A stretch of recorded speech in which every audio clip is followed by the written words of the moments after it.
What's up, guys? Welcome into a very special roundtable edition of Chargers Weekly as we react to the Chargers selecting Zion Johnson, number 17 overall. As always, joined by Matt Money Smith. We got our guys, Daniel Popper of The Athletic, Jeff Miller, LA Times. Guys, before we get into Zion, just SoFi Stadium yesterday, Money, I'll start with you. The vibe looked electric. It was incredible. I mean, people will say that I'm biased and I'm trying to be hyperbolic, but I did not expect that. I expected it to be, cool. Snoop's going to play, so there'll probably be a handful of people and by handful, I mean, a few thousand people that come out. I don't know what the number is. If I had to eyeball it, I would guess north of 10, maybe between 10 and 15,000 people, I think, were out. It was 5 sections wide from the field all the way to the top section. So a ton of jerseys. We were, Petros and I did the show there from right outside where the stage was, and we just had a ton of fans. I mean, God knows how many Justin Herbert jerseys were in the stands. They were everywhere. People were excited. It was really cool. Kudos to the Chargers for putting on what I thought was just an exceptional event. I heard Jeff tried to get on stage for gin and juice and was denied. You couldn't get on, Jeff. Is that right? They dragged him out of there. For people who don't realize this, I'm in a walking boot right now. That would have actually probably been pretty funny if I had gotten up on stage hobbling around up there. I'm sure it would have taken the whole party to another level. I was stoked to see Popper out with DJ Esmeralda. He was in that leather vest, shirtless, dancing around. That was nice effort there, Popper. I thought that was him. Yeah. Yeah. No, I've been working on my dance moves. So it's paying off. It's paying off. I appreciate that. I was practicing in front of the mirror for a full month. So I'm really happy that the practice came across to all you guys. Way to show up in the game. You're a gamer. You're a total gamer. Rising to the occasion. Rising to the occasion. Popper, that's in my scouting report. That's right. Yeah. I had a great time. I was out there for Snoop. My question to Jeff is, what artist would have had to perform for you to get out of the photo room and go out there and listen to the music? Like who would it have had to have been for you to get out there? Most of them have passed away by now. So Mel Torme. What about Bob Dylan? Like Bob Mel Dylan? Torme. Are we talking about Bob Dylan? Or are we talking about say Beethoven walked out, like you would have had to go, right? I was going to say Perry Como, but I don't think anyone even knows who that is. I'm currently Googling Perry Como. There you go. Oh, I've seen Bob Dylan several times. If it was Bob Dylan, I definitely would have gone out there. Yes. There we go. Well, Snoop was in the war room. Maybe he made the pick. Maybe he made the Zion Johnson pick. Well, let's just get into it, man. Number 17 Perry Como overall. signed with his record label in 1943, if you're wondering. There you go. And that was one of the more recent ones that Miller could come up with. Hey, Chris, get us back on the rails. We destroyed the pod straight out the gate. We've destroyed it. We can keep going down this rabbit hole. Like Sure. Jeff's more of a Too Short guy. If Too Short was out there, it would have been a different story, right? Exactly right. Totally, absolutely, yeah. All right, Zion Johnson, guys. It's a name that I think we talked about a little bit, but it addresses a need. There were some other guys that we've talked about extensively on this podcast that were there, guys like Trevor Penning and McDuffie, but Zion, plug and play probably for the next decade, Popper. Yeah, and we were talking about this before we started recording. He's a guy who's going to slide in right away. And Tom Telesco said yesterday, 900 to 1,000 snaps. He's a durable player, strong. They feel like he's proficient as a pass protector, great in the run game, comes from a pro-style scheme at Boston College. So they feel like the transition is going to be really easy. His head coach was an NFL coach for close to a decade. His offensive coordinator was an NFL coach for close to a decade. His offensive line coach at BC is now the offensive line coach in Miami. So you feel like the transition is going to be easy. So it makes sense in that regard. And if you look historically, this is where plug and play guards have gone. And I felt like Zion Johnson maybe wasn't at that level of, say, Zach Martin, Elijah Vera Tucker, Chris Lindstrom, guys that have gone in the teens in previous years as plug and play guards. But obviously the Chargers feel like he's that type of guy because they took him at 17. And the priority for the organization clearly since Brandon Staley has arrived is building this offensive line and creating protection, not only protection in front of Justin Herbert, but a unit that can be dominant in the run game as well. And it's clear 2 straight first-round picks spent on offensive linemen.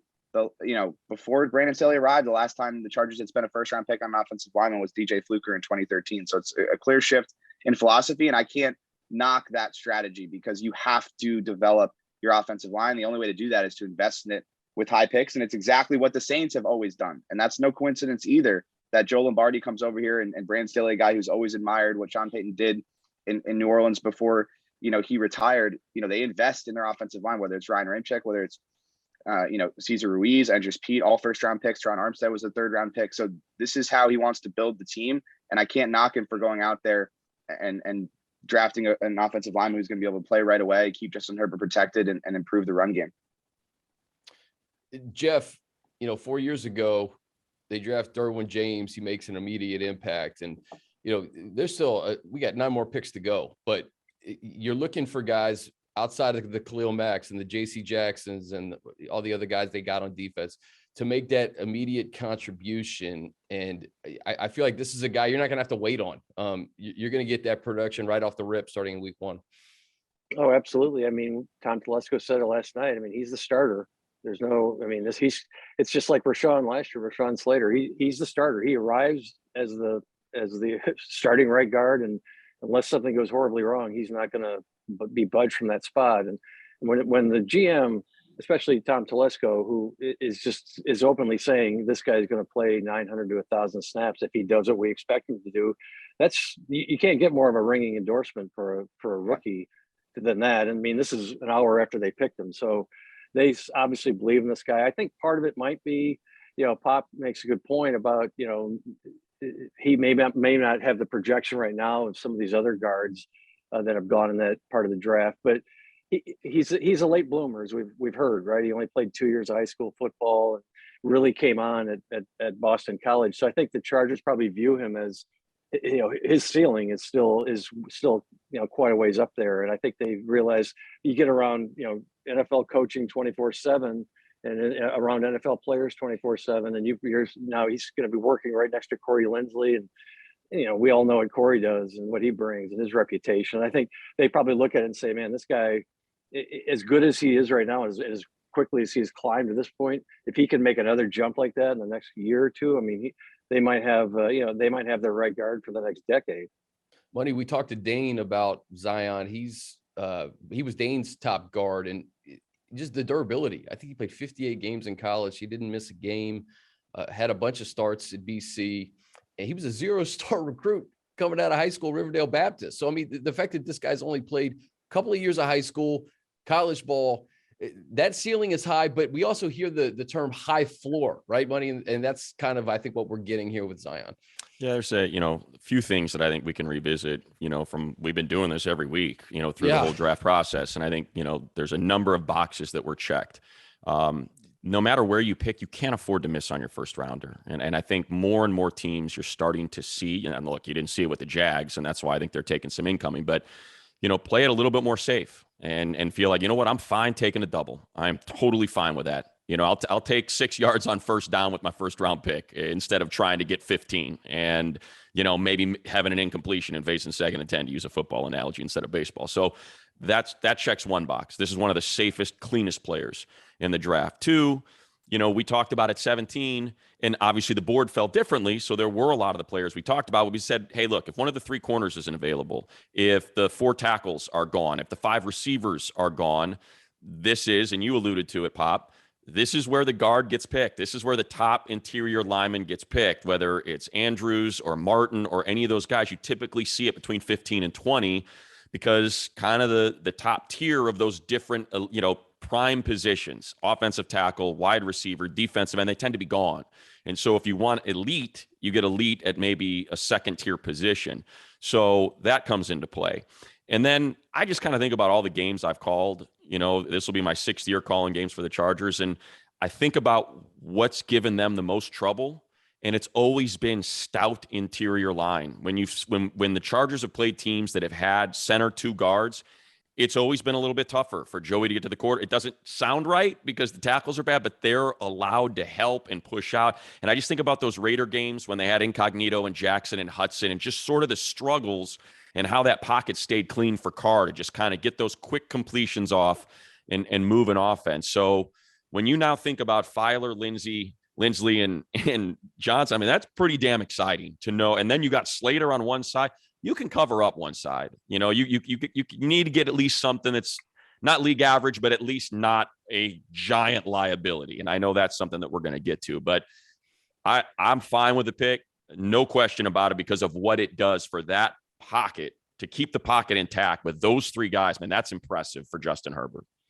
You mentioned just getting 6 yards with your first round pick. How about just getting 6 yards on first down with Zion Johnson, right? I'm serious. Just like he'll make the running game better. We talked to Austin Eckler last night in Vegas, who made that announcement that it's Chiefs Chargers at Arrowhead week 2. Austin's like, listen, open big holes and protect the quarterback. I mean, Austin loved the pick. I know Justin's probably thrilled with the pick. But that's what I think this running game kind of lacked, is getting to second and third and short sometimes. And we talk about it on defense, but also offensively, control time of possession money with just the running game, and then let Justin do his thing. Yeah, no doubt. I mean, and I think Coach said it, Coach Staley said it in his presser, and Jeff and Pop, I know you were there. He said, look, this isn't just a pick for Justin. It's a pick for Mike Williams, for Keenan Allen, for plays down the field, for Trey McKitty, and for the tight ends. And now you don't maybe need to have 2 tight ends blocking. Like, to me, guys, Jeff, Pop, I mean, it is a whole offense pick when you solidify the offensive line. Yeah, one thing I'll add here is that the Chargers, and Brandon did mention this, but they were really one-dimensional in how they ran the ball. Like, they could run the ball to the left side. They were dominant, absolutely dominant. And the numbers bear this out. I mean, they averaged 4.91 yards per carry on runs off the left tackle to the left tackle to the left guard. On every other run, so from the center over to the right, they averaged 3.6 yards per carry. That's according to Sharp Football Stats. Doesn't get any more blatant than that. They could run the ball to the left side as well as any team in football, and they were really average to the right side. And what this does is you bring in an excellent run blocker on the right side, and all of a sudden you can run the ball up the middle. You can run to that A gap in between the center and the right guard, even run in that B gap between the right guard and the right tackle. All of a sudden you have a much more balanced running game. And so when you need to run the ball and you're up late in the game, the defense is like, okay, they're going to the left side here. They have to go to the left side here because they're going to be running behind Rashawn and Matt Filer. It's okay, they can go any way they want, and that's going to open things up for this running game considerably. Yeah, Jeff, third down defense hopefully was addressed with some of those picks, and maybe the third down offense, you get the third and short, and help the running game out as well. Oh, absolutely. I mean, we're talking about last season and some of the struggles they had, and this was still a really good offense last year. So if you think of it in that respect, if they can shore up the right side of this line, and they made a big move yesterday to do it.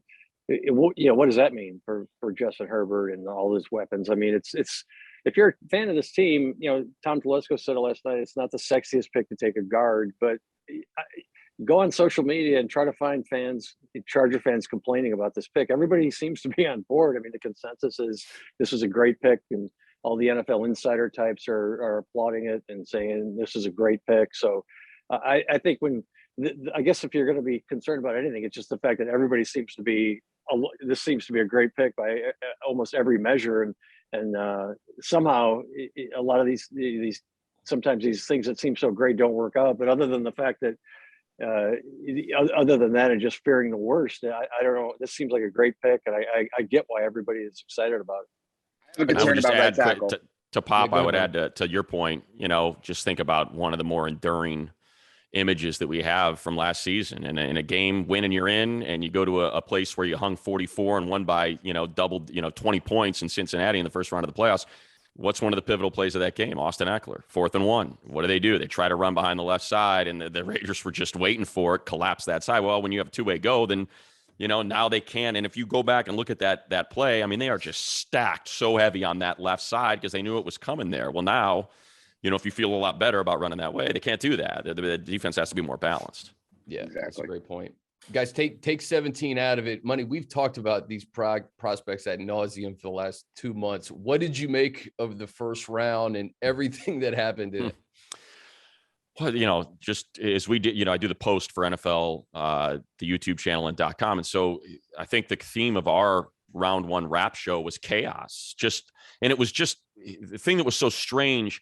And I'm trying to figure out what's going on with the NFL and wide receivers. Like how does Tennessee decide with where they're at right now and how that roster is constructed? The number 1 seed in the AFC championship 2 years ago, and the going rate for wide receivers is what it is.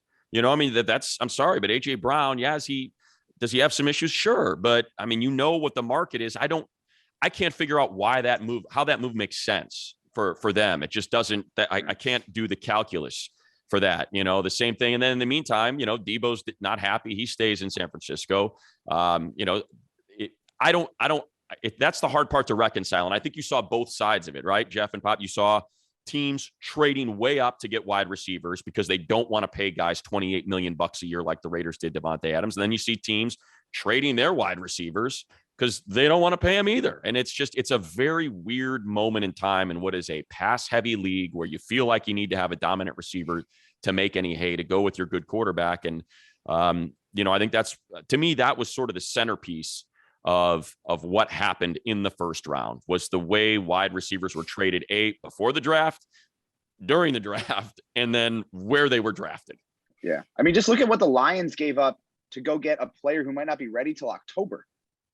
I mean, obviously, it's funny. So you know what? It's funny you mentioned that, Pop, because for me, like it was my pick of the night. I thought it was a brilliant move because I see so many people giving them incoming. They're like, look at all they gave up. I'm like, okay, let's go through it. They gave up 32 to go to 12. So they net 20 first-round spots. Incredible. What did they give up? A pick swap. So they moved from 34 to 46, negative 14, and then they give up number 66. Like, to me, and maybe it's because I'm a huge JMO guy. I was pining for him at 17. I just think he's going to be one of those special receivers. Like, I was like, yeah, that makes sense to me. I mean, if you disagree, if you thought that was a lot to give up for a guy with an ACL, it was just like, to me, I was like, yeah, that looks like good value. Yeah, no, I was more saying like in the sense that of what you're talking about, like how the value of wide receivers are changing. Like, when would you ever have seen that previously? Like a team for a wide giving receiver, up a premium pick, a top 70 pick to go get a wide receiver that's coming off a torn ACL. Like, I know he's immensely talented, and like he would have been a great pick for the Chargers at 17. I think he's going to be awesome. But I think it points to what you're getting at here, which is that the wide receiver market is a complete mess. How happy are the Chargers? They got that deal done with Mike Williams right before the Christian Kirk deal came through. Because the Christian Kirk deal came through, and it has been a complete mess since then. Complete mess. Money, I'm with you. I loved the Lions going for it, getting Jameson Williams, because they're still a couple of years away, man. But you pair St. Brown, you pair St. Brown and Jameson Williams. I was actually shocked. And Hawkinson, don't forget. Like that. That's a beautiful three. And your backfield, right? You got Swift in the backfield. So I mean, for me, the Commanders leaving 11 when they could have had Jameson Williams or Olave. I know they picked up an extra third, but then they go right before the Chargers, and then they get the 6th wide receiver in this draft in Jahan Dotson. I thought that was, listen, I think it was a disaster is what that was. Yeah, that was a disaster to be able to get Jordan Davis or Kyle Hamilton or Jameson Williams or Chris Olave. And you come out with Dots. And look, I know people that love him, but you come out with that and like whatever it was, a third rounder, I think 87th pick or something like that. I can't figure that out. I didn't understand that. Jeff, what was your gripe last night? My gripe, I think I have to go with the Patriots pick, right? Everybody was kind of like, you talk about that was literally a strange pick, right? And everybody kind of is like, what in the world? And we saw the Rams brain trust their reaction live. So that was just a classic, head scratcher. And there weren't a ton of those, I didn't think, last night where you're really like, what in the world? I mean, there were some of the trades like you guys were talking about, but that was the one deal, I think, the one pick where everybody was like, what in God's name is going on? So, but who knows, it's Bill Belichick. He's done pretty darn well, for the most part, drafting O linemen. He is someone who has been able to identify. I remember when they said that about drafting Logan Mankins in the first round because he was an interior lineman out of Fresno State, and then next thing you know, the guy is just ruining the AFC East for a decade. I mean, Cole Strange is an old pro next year, then everybody's eating a little bit of crow, right? And he's a good prospect. You look at his measurables, and the guys he compares to Joe Thuney, Ali Marpet, all these guys that are elite guards in the league. What I'll say here is, as far as my takeaway from the first round, the good organizations killed it last night. Like the organizations that are always getting great value came out of this first round with great value. Like the Eagles are one team are always getting great value. They made a ton of trades. They come out of the first round with Jordan Davis and AJ Brown. Talk about the Ravens, right? A team that's always got it. Just the thing with the Ravens, it drives me crazy. It never like they don't move around. It just falls at Kyle Hamilton. Kyle Hamilton should not have been there. That's what killed me. Like, if you're the Commanders, why would you not take Kyle Hamilton right there? Because you wanted an extra third rounder. Or Jameson Williams and Chris Olave. Yeah, no, the Kyle Hamilton going to the Ravens, that's classic Baltimore. And then Linderbaum just falling right. But again, that is, as you guys all know, I mean, centers have always been weird, in the first round. Yeah, but that guy's like a slam dunk. Like, he's going to be a great center in this league. And so, they come out with Kyle Hamilton, who a lot of people had ranked as like a top 5 player in the draft. Yeah. And it's like, this is the overthinking that everyone does, right? Oh, he ran a 4.7. He can't be a good player. Well, go watch him play. Like, the guy's he's a step ahead of everybody. Yeah. He doesn't need to run 4.4 because he's 3 steps ahead on every single play. And it's like, I was, slacking with my editor when it was going down. It was like, obviously Kyle Hamilton's going to end up to the Ravens at 14. Like, obviously, because good organizations always find that value. And then the other thing is, like, are the Jets going to be good? That was impressive. Like that. They were good last night. and I was, sitting with a bunch. I was in 3 picks. You think? Go ahead, Jeff. I say, you get 3 picks, right? You think you're going to do pretty well, but I was looking at that this morning. It's like, holy smokes. What I mean, that whole franchise just turned one night last night. I mean, you think 3 of DJ's top 9 guys. Yeah. Yeah. And you just wonder, like, how can they possibly screw this up? Now we know it's the Jets and they probably will somehow. you look at it and go, how can this go wrong? What a night they had. It's Zach Wilson. It comes down to Zach Wilson, right? Every step for them worked out. The fact the Texans decided to take the chance on Stingley, so they get Sauce. Then the Falcons want to build, a room full of power forwards, so they get Garrett Wilson. And then, word is that Johnson's a complete a-hole and that he just failed almost every meeting, and it turned a lot of teams off. And they were like, who cares? He's a defensive lineman. We like guys that are a-holes. That's the one position where you need a-holes. And they jumped back in and got him at 26. I mean, it's like you said, though, Jeff, and it's there's such a long way away, in terms of kind of where they were and where they need to go, especially in a division with Buffalo now. And, the Patriots, look, they made the playoffs last year. So it's still going to be tough. You can get excited about it. Congratulations, Jets. That was your Super Bowl. Enjoy it. And now, man, it's not going to be easy in that division. Money, quickly, I want to ask you about Stingley, because we had Rick Saratello on, and he was like, hey, listen, it's 50-50. He could go like top 5, or he could drop to the second round.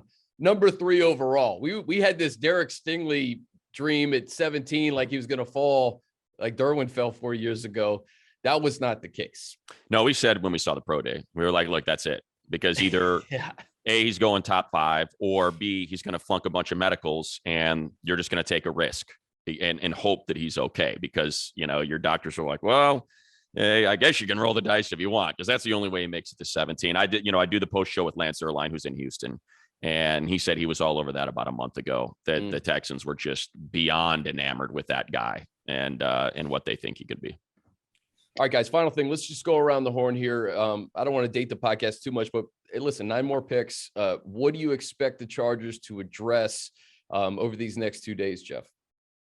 Well, there's still a lot of things, a lot of depth things they need. I think I'll just start with the third round pick. I think they'll go defense probably after going offense with their first pick. So could be a defensive lineman, could be a corner, linebacker. But the good news is, for the Chargers is there's no glaring like, oh my God, we know what the right tackle situation is. But beyond that, it's not like oh boy, they got to hope they get this guy or they got to get a couple of these. They can kind of, they can kind of pick, they look at their best available chart and just kind of fill in and try to get some guys who they can maybe develop and could contribute either offense, defense, or special teams. Popper, maybe a trade into round 2. I don't know. What are you giving up for that?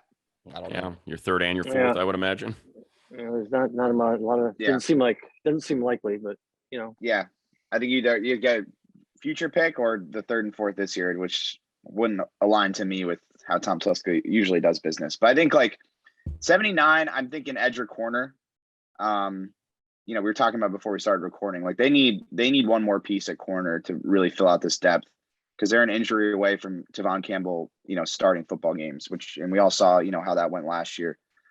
Edge, they're lacking depth. And I think something that's been overlooked is like you got a 31-year-old Khalil Mack and you've got Joey Bosa, who, you know, has his concussion history and obviously has an injury history as well, has missed games. And it's like, what do you have if one of those guys goes down? It's Chris Rumph, and that's pretty much it. I know they signed Jamal Davis in the CFL, so it feels like they got to find another edge rusher. So, and it feels like they need to invest in the defense at 79. I wouldn't rule out a tackle, but I think it's going to be defense there. And then, you know, speed at wide receiver, running back, depth linebacker, maybe a safety as well. You know, those are sort of the positions that I'm looking at over the remainder of the draft here. Money. Yeah, look, I'll be specific. I don't care. I want Lucas at right tackle. I want Rodriguez at linebacker, and I want my man Abram Smith at running back. That's what I want. That's what I want. Figure it out, Telesco. Put it together. I think the linebackers, we talked about this, Chris. I think that's like the most overlooked position because, you know, Drew has obviously had some injury issues. I just think the defense is so much better with him on the field than it is without him on the field. Yeah. And I know they play a ton of nickel and a lot of dime. And, you know, I think that's kind of one of the reasons why I brought up Malcolm Rodriguez last week or it was 2 weeks ago with Dane is, you know, he just looks like the perfect fit, you know, the perfect fit for what Staley does. And I think they still need a runner. I do, you know, I know, and you know, good news for them, none taken in the first round. Now there could be a run here pardon the pun, in the second round, but you know, I think that could end up being your day 3, 4th round, you know, sort of pick. Maybe there's somebody there at their 3rd round pick that someone's smitten with and they want to jump up and grab them. Maybe the quarterback slide a little bit and you can pick up a compensatory 3rd and an extra 4th. And that's how you can maybe because to me, like it just seems like that's been the theme, right? Is the sweet spot of this draft has been like 25 to 130 or something. You know, it's like the mid-second to the mid-second to like the mid-4th is where people say there's just even grades on a lot of these players. So if there's a way to add a pick in there and sacrifice some of your back end maybe or something, or trade down a few spots, I'd love to see that. I think we're going to see a running back because we've talked about it. I think Tom and Staley have talked about the fact that they need to see that running back too show out this year, and they're going to have to bring in somebody. It could be maybe today as we tape this or tomorrow. And then, you know, Dane Money mentioned the fact that edge is a deep position. So if you find a guy in the 3rd round, a corner in the 3rd round, maybe that's a possibility. But should be fun, boys. Appreciate you guys stopping in before we kick off day 2. Give me a name, Popper. Give me a name. Who ends up on the Chargers over these next 2 days? Just give me one. Right, doesn't matter what round. Give me one name. Josh Pascal in the 3rd round, edge rusher from Kentucky. Danny Gray, wide receiver, SMU in the 4th round. I think you go Kyron Williams. I think you go Rashad White in the 5th round at running back. Yeah, this answer ready. Of course. Let's get it. Jeremiah Gemmel, linebacker, North Carolina, is like the perfect, I think, linebacker, like 6th round guy. He's going to fall because he doesn't have the measurables, but like, you know, team captain, you know, high football IQ, high football character. The one thing I'll say about the linebacker situation, I know we're going a little bit long, but I feel like they're going to play more 5-man fronts and nickel packages this year because that's something Staley did a ton of with the Rams, and I went and checked the numbers. 70% of his nickel packages, he had 5-man fronts with only one linebacker on the field. Last year with the Chargers, because they had so much depth at linebacker, only 40% of their nickel packages had 5-man fronts. So he was working with what he had. You add a little bit to the defensive line, play more 5-man fronts. Linebacker doesn't become as much of a need, but I still think they'll take one at some point. And see, it's funny, but that's why I like Rodriguez. Like we were talking about this 2 weeks ago. Just his diagnosis, how quick he identifies runner pass and how quickly he identifies fits. It was the best I'd seen. And the only reason he's fallen is because he's small. He's a small guy, but he's just a tough little effort, man. He's a wrestling champ and just a fire hydrant of a dude. And that's what you get when you get into the 3rd and 4th and 5th round. You get, okay, so what's wrong? Why wasn't this guy that's incredibly productive a 1st round pick? And you got to figure out, okay, what are the things that we can afford to take a swing on and hope we can correct with coaching or aren't as big of a deal as people are making them out to be. Jerome what about Ford. you, Jeff? That's my dude, Jeff? Jerome Ford. Jerome Ford. Give me a name, Jeff. The guy I keep hearing, it seems like everybody talks about this guy's natural be perfect, is the Notre Dame running back. Kyron Williams, Kyron Williams, right? I mean, that's the one. So that to me, I mean, I read something like a week ago, somebody saying that this guy is the perfect Chargers, exactly what they would he has all the skills, exactly what Joe Lombardi would want to have. Maurice Jones-Drew loves him. And he kind of reminds me of Maurice a little bit. The way he's built and the way he moves. Does the punt god go in the 3rd round today? No. I don't know. I think he goes in the 4th round? though. I think he goes in the 4th. That would be, and then we're gonna have a run on punters. Okay. And then everyone's gonna be like, oh boy, we got to get Stout. We got to get Carmada. We got to get in here. We got to get our guy. It's gonna be. I'm so happy we got that. Yeah, every time, Hayre. I'm fine not talking about it. And you're the one that brings it up. I just, well, you know what? It's my trigger. I get excited about punters. It's your trigger, A, and B, it's a valid question because we keep hearing about Ariza and how this guy may be drafted in the 3rd round, and the 3rd round's today. So shoot, man, you never know. Do you have any requests for the press room music wise before I want to hear some Popper mixes. Popper EDM. Hey, Money, have you heard Popper's music? Popper makes music? EDM. Yeah, oh, absolutely. Oh yeah, he's like a Tiesto over here. Yeah, he's a Tiesto. It's a little chiller, a little more underground than Tiesto. Oh yeah? Yeah. Like what? Are you like dubstep? What are you doing over there? No, it's like technically it's melodic house. So I don't know if you know who Lane.